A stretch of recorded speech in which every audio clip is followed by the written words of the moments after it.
Bagaimana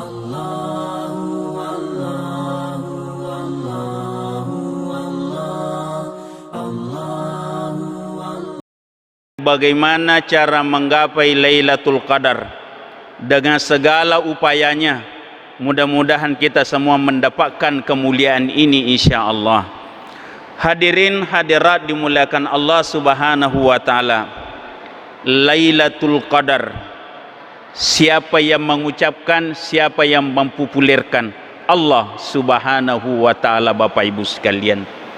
Hadirin hadirat dimuliakan Allah. Di dalam Al-Quran Allah Subhanahu wa ta'ala memberikan penjelasan real terhadap Lailatul Qadar, di mana Allah di dalam Al-Quran mengatakan, Bismillahirrahmanirrahim, Inna anzalnahu fi Lailatul Qadar, Lailatul Qadri khairum min alfi syahr, Tanazzalul malaikatu warruhu fiha biizni rabbihim min kulli salamun hiya hatta matla'il fajr. Bapak Ibu sekalian dimuliakan Allah, Inna anzalnahu fi Lailatul Qadar. Irupong Allah Ta'ala napano isi die kaidah risid dewan ni riasangi al-qadar, Lailatul Qadar, malam Lailatul Qadar. Jadi Lailatul Qadar ini Pak mesti dipahami baik-baik bahwa Lailatul Qadar turun di bulan Ramadan, satu Bapak Ibu sekalian. Yang kedua, Al-Quran diturunkan di malam Ramadan. Olehnya itu Bapak Ibu sekalian, umat Islam seharusnya, seluruh umat manusia terkait dengan kaidah ini, seharusnya di malam-malam Ramadan kita harus muliakan. Walaupun ada sebagian pendapat ulama memberi penjelasan mengatakan bahwa Lailatul Qadar biasanya turun di malam ganjil, tetapi yakini Pak, kalimat biasa tidak umum. Biasanya biasa tidak. Yaitu kemakadai biasa berarti biasa tidak. Artinya apa kalimat ini Pak? Lailatul Qadar turun di malam Ramadan berarti tidak ada umat Islam, tidak ada orang beriman boleh main-main di malam Ramadan. Mestinya begitu Pak. Ya apa tuh di madari salah paham nih, nak kedao malam genap santai saja. Nanti malam ganjil, malam genap tak mau bersedekah, tak mau menyumbang, magai belum turun Lailatul Qadar. Ini satu kesalahan besar dalam pemahaman kita Bapak Ibu sekalian. Yang jelas Ramadan harus dimuliakan karena memang dia adalah bulan mulia, bukan ganjil genapnya. Bapak Ibu sekalian dimuliakan Allah Subhanahu wa taala. Walaupun memang Allah menyukai yang ganjil, tapi tidak mengatakan tidak menyukai yang genap. Ini juga jadi persoalan selama ini, sehingga banyak orang dikala genap kayaknya dianggap biasa saja, nanti mau muliakan kalau ganjil. Hadirin hadirat dimuliakan Allah Subhanahu wa taala. Inna anzalnahu fi Lailatul Qadar. Lailatul Qadri khairum min alfi syahr.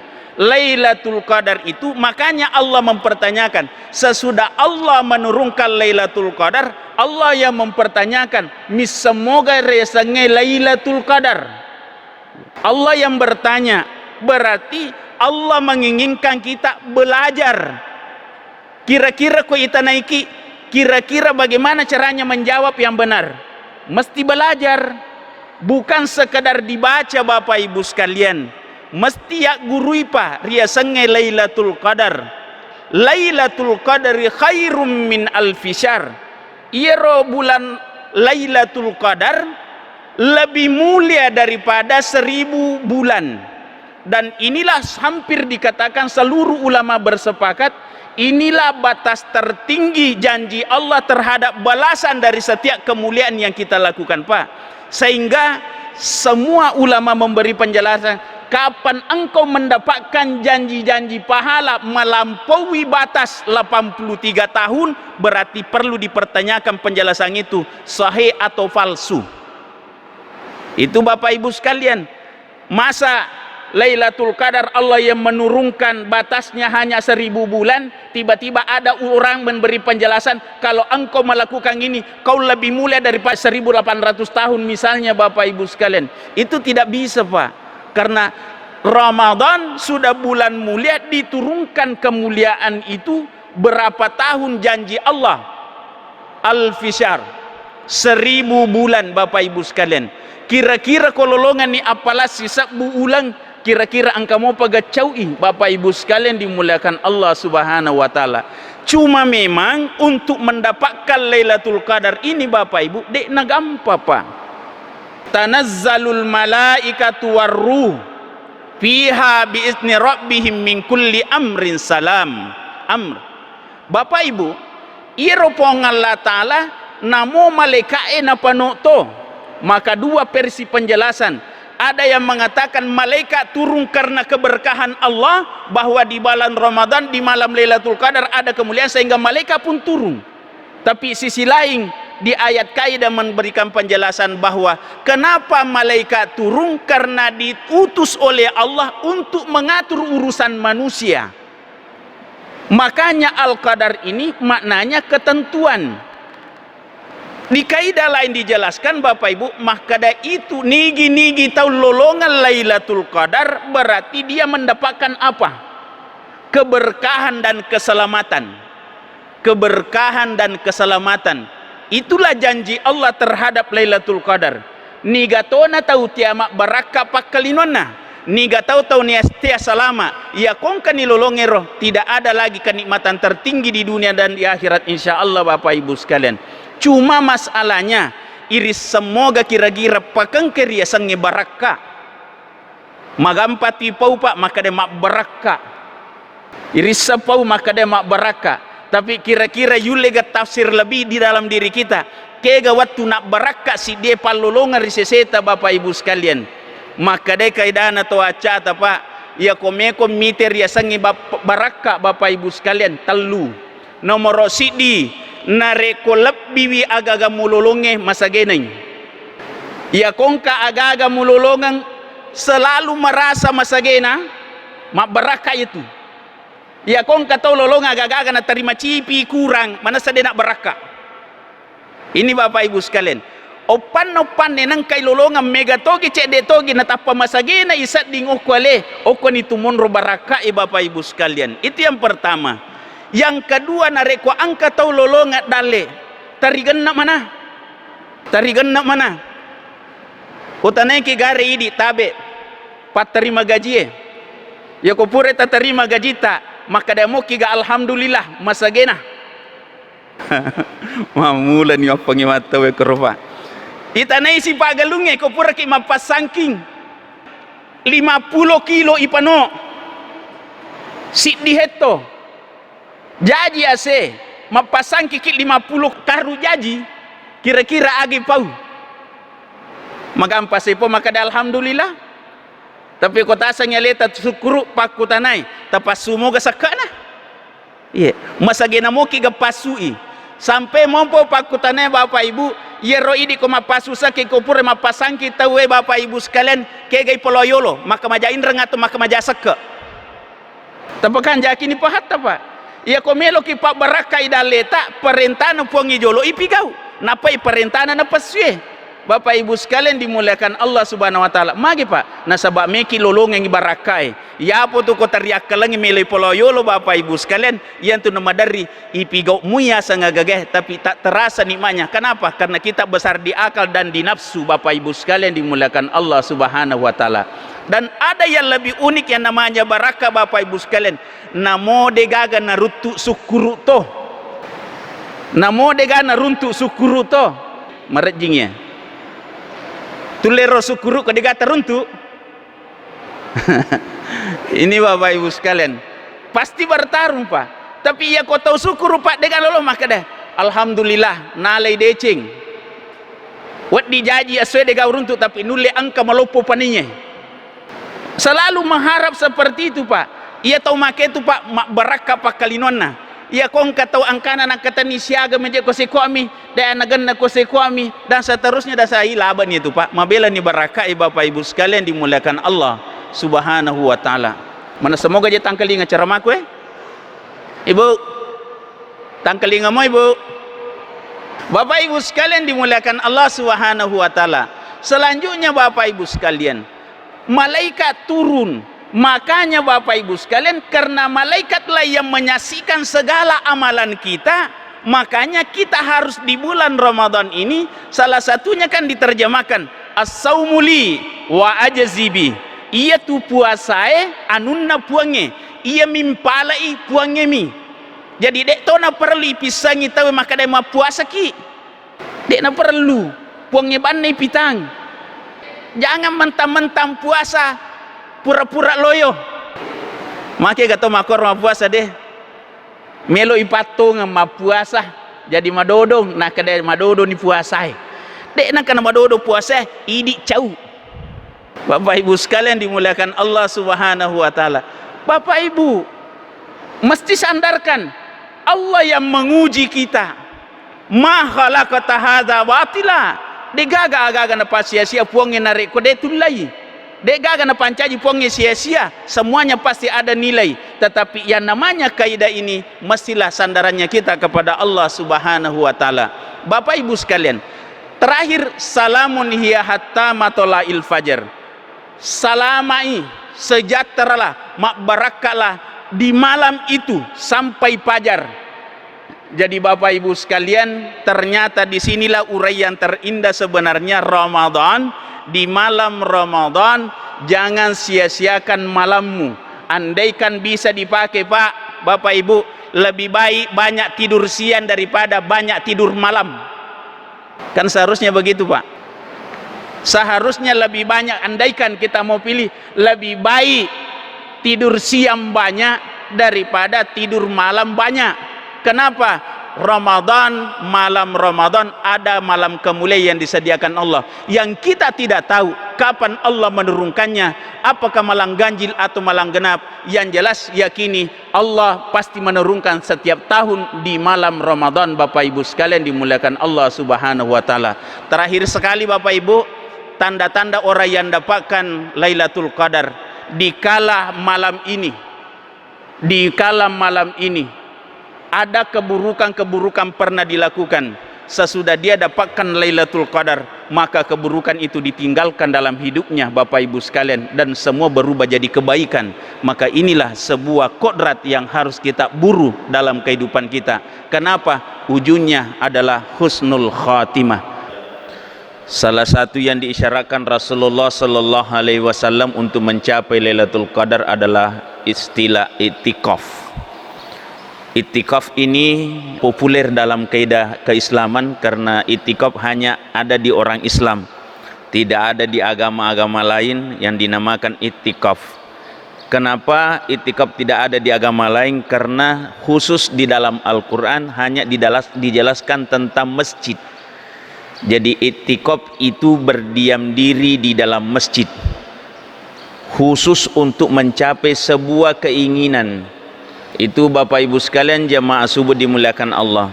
Jadi itikaf berarti berniat berdiam diri mencapai ridha Allah terkait dengan Lailatul Qadar. Dan ternyata Allah Subhanahu wa taala di dalam Al-Qur'an surah Al-Baqarah 187. Ini ayat sebenarnya Pak, ayat Ramadan. Di sini ayat dijelaskan Allah menghalalkan melakukan hubungan suami istri di malam hari Ramadan. Itu Bapak Ibu sekalian karena dianggap bahwa istri adalah pakaian bagi suami, suami pakaian dari istri. Sampai diberikan kesempatan makan sampai batas fajar. Ini Bapak Ibu sekalian dimuliakan Allah Subhanahu wa taala. Tetapi ada peringatan Allah terkait Ramadan ini dikala Allah mengatakan wala tubashiruhunna wa antum akifuna fil masajid. Nareko angka ki itikaf, janganlah engkau berhubungan intim dengan istrimu. Coba Bapak Ibu, itikaf ini hukumnya sunnah muakkadah. berhubungan suami istri adalah ibadah, malah masuk ibadah wajib bagi seorang suami istri. Tetapi pada saat i'tikaf di dalam masjid dilarang melakukan hubungan, sampai Allah mengatakan tilka hududullah fala taqrabuha. Ni sesa kuasana pongalatar sih, tapi natela ada kimak ajakna nai pigau ya deperi lagi ya tiaki. Jadi makanya memang banyak penafsiran tentang kaidah i'tikaf. Maka deh ia memang kanjana i'tikaf seorang suami minta izin ke istri. Satu, artinya i'tikaf hanya diperuntukkan untuk suami. Ini dari ayat ini Pak, karena berisiko terjadi yang membatalkan i'tikaf. Walaupun dibolehkan, dihalalkan di malam hari, tetapi pada saat i'tikaf Allah melarangnya. Bukan saja melakukannya, mendekatinya pun dilarang Bapak Ibu sekalian. Makanya dijelaskan dalam hadis Rasulullah Sallallahu Alaihi Wasallam, i'tikaf ini dilakukan Nabi di 10 terakhir Ramadan. Jadi ini juga sebagai isyarat dari Allah dan Rasulnya bahwa kemungkinan besar Lailatul Qadar turun di 10 hari akhir Ramadan. Tapi Nabi pun tidak memberi penjelasan kapan turunnya Lailatul Qadar. Yang jelas malam Ramadan. Tetapi ada usaha di 10 terakhir Bapak Ibu. Dan pada saat Rasulullah selama hidupnya dapat perintah dibolehkannya i'tikaf, diperintahkannya i'tikaf, selama hidup Rasulullah selalu melakukan i'tikaf di akhir Ramadan. Dan dijelaskan di hadis Aisyah ini Pak, nanti istri-istri Nabi, tanggal ingat Pak kalimatnya, nanti istri-istri Nabi melakukan i'tikaf di masjid sesudah Nabi meninggal. Nabi meninggal. Jadi ya kuirita ya hadis saya Pak, ya rojandai isur maneng i'tikaf. Pak dirito ko makoi ro bahasana Pak. Ya ko janda nih ya makan lo i'tikaf akhir 10 hari Ramadan. Apa iya ko hadis saya maka dia mati menina bita napa? I'tikaf bainina. Ini Bapak Ibu sekalian dimuliakan Allah. Jadi pada rita ko isyarat ya maka dia ko tu mopi lah kayaknya perempuan tidak dibolehkan i'tikaf. Walaupun sebagian ulama membolehkan, tapi membolehkan dalam arti angka isyarat. Jangan melakukan hubungan suami istri di malam Ramadan. Yang kedua, jangan mendekati. Berarti nateki ro si bocok. Apa berisiko ro kutu si bocok natu si kabi. Niga misangin na pomi masa po ngalatala nakada wisalada makada demule tahangi na pasumu nareko angke agagasi dapemu. Ini Bapak Ibu sekalian dimuliakan Allah Subhanahu wa taala. Jadi i'tikaf ini butuh kesiapan mental. Yang kedua penjelasannya dijelaskan bahwa satu, i'tikaf dilakukan di masjid. Yang lainnya itu Pak pendapat ada yang membolehkan di rumah. Tetapi itu berisiko Pak. Karena ayat Allah yang memerintahkan fil masajid. Harus di masjid Pak. Iya resa di masjid Pak ya. Iya nalai dindingnya. Ternyata teras Pak dalam masjid. Nah, masalahnya siapa panitia masjid yang membolehkan orang bermalam dalam masjid? Aku si roman caji masalah mako koe. Bermalam di dalam masjid Bapak Ibu sekalian dimuliakan Allah Subhanahu wa taala. Karena di situ oke rumah bani. Oke rumah tinro Bapak Ibu sekalian, oke rumah andre. Dibolehkan keluar masjid tapi dengan catatan syarat. Miki jamba, miki teme dan seterusnya. Tapi ya ketika kepentingan penting yang menentukan syarat maka tidak dibolehkan. Itu satu.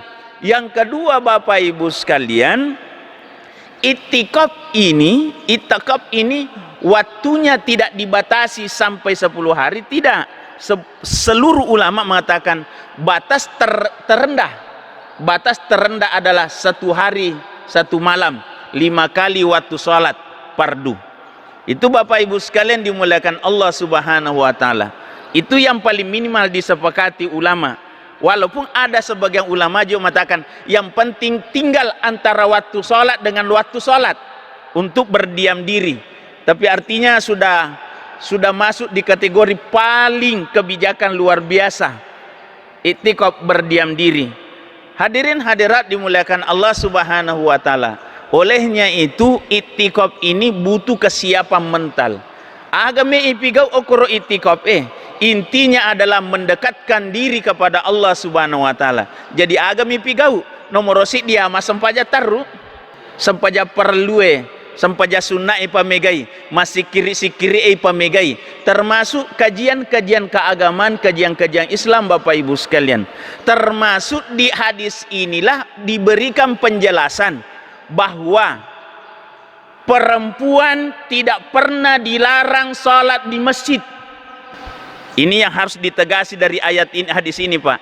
Perempuan tidak pernah dilarang salat di masjid, dan tidak mengatakan salatnya perempuan di masjid tidak afdal. Karena ini juga mengemban di masyarakat Pak. Saudara-saudara kita banyak melarang istrinya pergi ke masjid, melarang perempuan ke masjid. Ini Nabi memberikan penjelasan dari Aisyah, Bapak Ibu sekalian dimuliakan Allah, sampai 10 hari. Di situ harus sholat fardu, harus berpuasa di situ dan seterusnya Bapak Ibu. Inilah sanggahan sebuah hadis tentang perempuan harus sholat di masjid.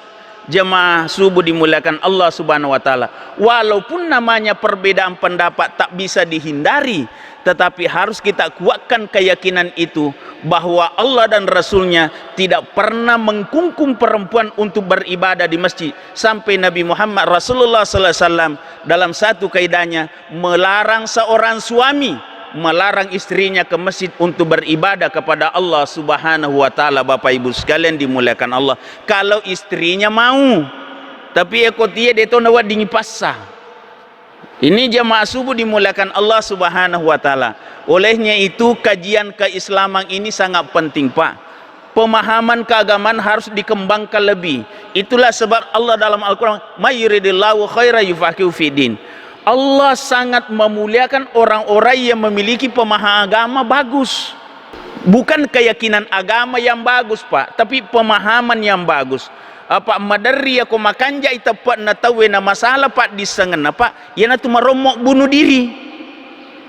Apa makanja tapae na makurap pahange.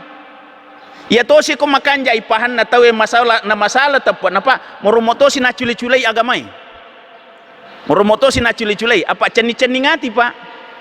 Pada kaidah liberal elo-elona ya nasangi manyama-nyama na pigau ya kode tiasi sampai merubah tatanan syariah. Bapak Ibu sekalian dimuliakan Allah Subhanahu wa taala. Jadi agama ini Pak kita jalankan bukan mau-mau kita, tetapi ada tuntunannya Al-Quran wa sunnah Rasulullah SAW, dikuatkan oleh pendapat para ulama. Karena tidak mungkin ada orang bisa benar ibadahnya tanpa tuntunan dari para ulama. Bapak Ibu sekalian, pasangkai acana tawe mak guru di agamai, napalah kurangnya napalah desai narik kodegaga guruna, mustahil dia benar. Berat Pak untuk mendapatkan kebenaran itu. Kenapa? Karena dia berpikir memahami menurut logika ilmunya sendiri tanpa memahami sebuah kaidah tatanan dalam keagamaan itu Pak. Hadirin hadirat dimuliakan Allah Subhanahu wa taala. Itulah sebabnya Allah mengatakan fasalu ahlu zikr in kuntum la ta'lamun. Ya je kong kadeta pahnya aku tanaki. Apa itu yang agama digatau suku Pak? Pasti ada kelemahan kekurangannya. Yang jadi masalah kok sok pintar sok benar dan tidak mau mendengar pendapat orang lain. Inilah yang jadi masalah dalam ketatanan keagamaan kita sekarang ini, sehingga agama bukan dipakai untuk menyejukkan. Bukan agama dipakai untuk mempererat silaturahmi, tapi justru sekarang banyak orang mengatasnamakan agama, mengacaukan umat Islam, menghancurkan umat dari dalam, dan seterusnya jemaah subuh dimuliakan Allah Subhanahu wa taala. Olehnya itu kita beritikaf untuk apa? Merenungi diri dari semua kelemahan dan kekurangan yang kita miliki selama ini, termasuk upaya bagaimana mensucikan diri kita dari dosa-dosa dan kesalahan selama 11 bulan lamanya. Kita berupaya mencari ridha Allah dengan mengharapkan Lailatul Qadar. Kenapa? Karena Lailatul Qadar merupakan sebuah kemuliaan luar biasa yang disediakan Allah untuk umatnya yang beriman, bertakwa kepada Allah Subhanahu wa taala. Hadirin jamaah subuh dimuliakan Allah, mudah-mudahan kita semua diberikan keistiqomahan, ketetapan jiwa, kekuatan batin, sehingga iman kita bertambah bagus. ilmu kita bertambah bagus, amalan kita bertambah bagus, sehingga segala harapan dan doa kita diijabah oleh Allah Subhanahu wa taala, karena Allah yang memberikan isyarat kepada kita. Wa may yattaqillah yaj'al lahu makhraja. Nigi tahu makanja tahu nari puange, nigi tahu makanja tahu nari puange, ya rengi alomuang. Inilah sebuah solusi dalam kehidupan kita. Jamaah subuh dimuliakan Allah. Sandarkan dirimu kepada Allah, takutlah kepada Allah, jangan takut terhadap dunia, karena Allah yang mengatur segala kehidupan kita. Cuma Allah tidak mungkin memberi sesuatu tanpa usaha manusia, tanpa ikhtiar manusia. Jamaah subuh dimuliakan Allah Subhanahu wa taala. Pak yakin 1000 yakin, ya kong katau melo maso na dena memandre, mustahil maso. Tapi yang kamu tahu maso dena mandre le yimpus pi. Ya, jadi mudah-mudahan aja ga yimpus na maso. Makanya aku mandre ki, namo menicek dek ko tu mandre mua daripada yimpus pi. Apa ya ko yimpus ni maga ni asanna. Cedek menina innalillah. Jadi mudah-mudahan ceramah ini membawa manfaat bagi kita semua. Kita semua dikuatkan akidah kita, keyakinan kita kepada Allah, sandaran kita kepada Allah, mencari ridha Allah di dunia ini untuk mendapatkan keselamatan di dunia dan di akhirat kelak insyaallah. Semoga kita semua mati husnul khatimah. Semoga kita semua mendapatkan keluarga bahagia, sakinah, mawaddah warahmah. Semoga kita semua disukseskan kehidupan kita di dunia hasanah wa fil akhirati hasanah wa qina adzabannar. Semoga kita semua diberikan keluarga qurrata ayun, anak-anak yang qurrata ayun, penyejuk jiwa dalam kehidupan kita, anak-anak yang saleh-salehah yang menjadi kebanggaan kita, mengangkat derajat kemuliaan kita di dunia, lebih-lebih nanti di akhirat kelak insyaallah. Semoga anak-anak kita semua insyaallah yang menyelamatkan kita dunia akhirat. Lebih dan kurang yang dimakan, Allahumma rabbana taqabbal minna innaka antas samil alim wa tub alaina innaka antat tawwabur rahim. Allahumma rfa'na bima 'allamtana wa 'allimna ma yanfa'una warzuqna 'ilman nafi'an wa qalban khashian wa rizqan wasi'an halalan thayyiban wa shifaa'an min kulli da'iman wa 'amalan mutaqabbala bi rahmatika ya arhamar rahimin. Allahumma rabbana taqabbal minna salatana wa siyamana wa qiyamana wa ruku'ana wa sujudana wa takhasyu'ana wa tadarru'ana wa ta'abbudana wa tamim taksirana ya Allah bi rahmatika ya arhamar rahimin. Allah fil lana ولوالدينا وارحم كما ربونا صغارا. اللهم ربنا هب لنا من ازواجنا وذرياتنا قرة اعين واجعلنا للمتقين اماما. رب اجعل لي مقيم الصلاة ومن ذريتنا ربنا وتقبل دعاء. اللهم رب هب لنا من الصالحين. اللهم ربنا إنا نسألك الهدى والتقى والعفاف والغنى. اللهم ربنا آتنا من لدنك رحمة وهيئ لنا من أمرنا رشدا. اللهم ربنا إنا نسألك رضاك والجنة ونعوذ بك من شقتك والنار. اللهم إنك عفو تحب العفو فاعف عنا يا كريم. اللهم اغفر لنا ولوالدينا ولجميع المؤمنين والمؤمنات والمسلمين والمسلمات الأحياء منهم والأموات إنك سميع قريب مجيب دعوات يا قاضي الحاجات. اللهم ربنا آتنا في الدنيا حسنة وفي الآخرة حسنة وقنا عذاب النار. وصلى الله عليه والحمد لله رب العالمين. Dawan subhanakallahu fiyya salam akhiru dawanil hamdulillah rabbil alamin. Assalamualaikum warahmatullahi wabarakatuh.